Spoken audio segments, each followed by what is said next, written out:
Hola y bienvenidos a mi presentación. Me llamo Ansley, vivo en Wilmington, tengo 19 años. Estoy bien y yo soy atlético, afortunado y muy gracias. Mi novia. Mi novia es una persona importante en mi vida.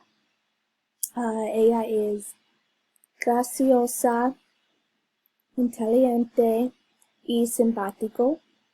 Hemos salido durante la mitad año.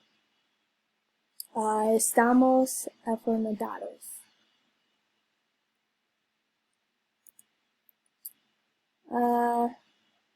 Me gusta comprar, jugar lacrosse y dormir en mi tiempo libre.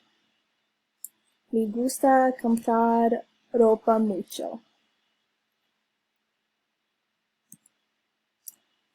Por la mañana me despierto, me cepillo los dientes, me visto y luego estudio para clase.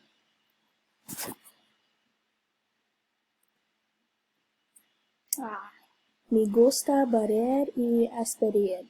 No me gusta para lavar la ropa y los platos.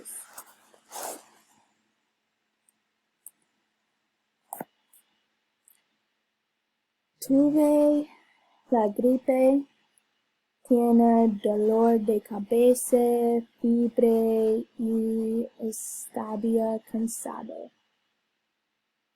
Fui a la oficina de médicos y dije que estaba muy enfermo.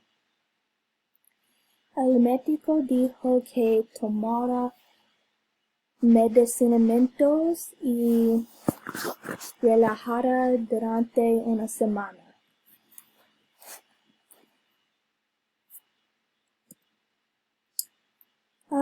Estoy saludable,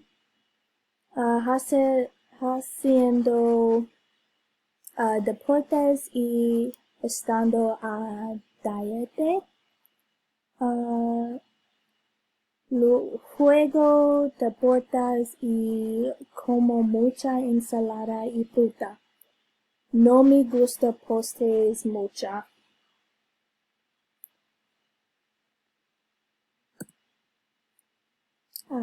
COVID-19.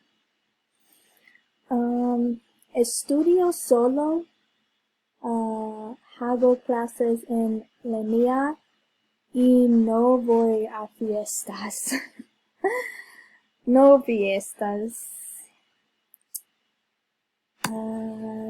Adiós y gracias por su atención.